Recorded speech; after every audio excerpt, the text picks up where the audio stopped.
Guys யூகேக்குள்ளார நீங்கள் வந்தோடனே நீங்கள் பண்ண வேண்டிய 5 முக்கியமான விஷயத்தை சொல்கிறேன், நோட் பண்ணிக்கோங்க. ஃபர்ஸ்ட் விஷயமே பிஆர்பி கார்டு. பிஆர்பின்றது உங்களோட பயோமெட்ரிக் ரெசிடென்ஸ் பெர்மிட். இது எய்தர் உங்களோட யூனிவர்சிட்டியில் போய் கலெக்ட் பண்ணலாம், அப்படி இல்லைனா எங்கே கலெக்ட் பண்ணுன்ற இன்ஃபர்மேஷனை ஹோம் ஆஃபீஸ்லேருந்து டேரெக்டாக உங்களோட இமெயிலுக்கே சென்ட் பண்ணுவாங்க. செகண்ட் விஷயம், நீங்கள் என்ஐ நம்பர் அப்ளை பண்ணணும். பிஆர்பி இருந்தால் தான் என்ஐ நம்பர் அப்ளை பண்ண முடியும். அதனால தான் நான் செகண்ட் சொல்கிறேன். இந்த என்ஐ நம்பர்ன்றது உங்களோட டேக்ஸ் பர்பஸ். நீங்கள் இது இருந்தால் தான் வேலைக்கே போக முடியும். ஸோ தேர்ட் விஷயம், ஒரு பேங்க் அக்கௌண்ட் ஓப்பன் பண்ணிடுங்க. அண்ட் ஃபோர்த் விஷயம் என்னென்னு பார்த்தீங்கன்னா, நீங்கள் வந்து உங்களோட சிம் கார்டுக்கு ஒரு கான்ட்ராக்ட் போட்டுக்கோங்க. எய்தர் நீங்கள் இந்தியாவிலேருந்து வரும்போதே ஒரு சிம் கொடுப்பாங்க, அந்த சிம்மோட அதே நம்பரை நீங்கள் கன்வெர்ட் பண்ணிக்கலாம்.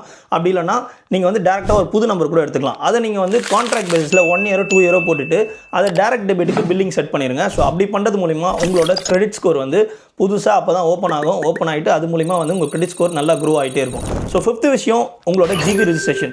ஸோ இதுதான் உங்களோட ஹெல்த் கேர் சர்வீஸ். நீங்கள் இருக்கிற அந்த அக்காமடேஷனுக்கு நியர்பையில் இருக்க ஏதாவது ஒரு ஹாஸ்பிட்டலில் உங்களோட ஜிபியை வந்து நீங்கள் ரிஜிஸ்டர் பண்ணிக்கோங்க.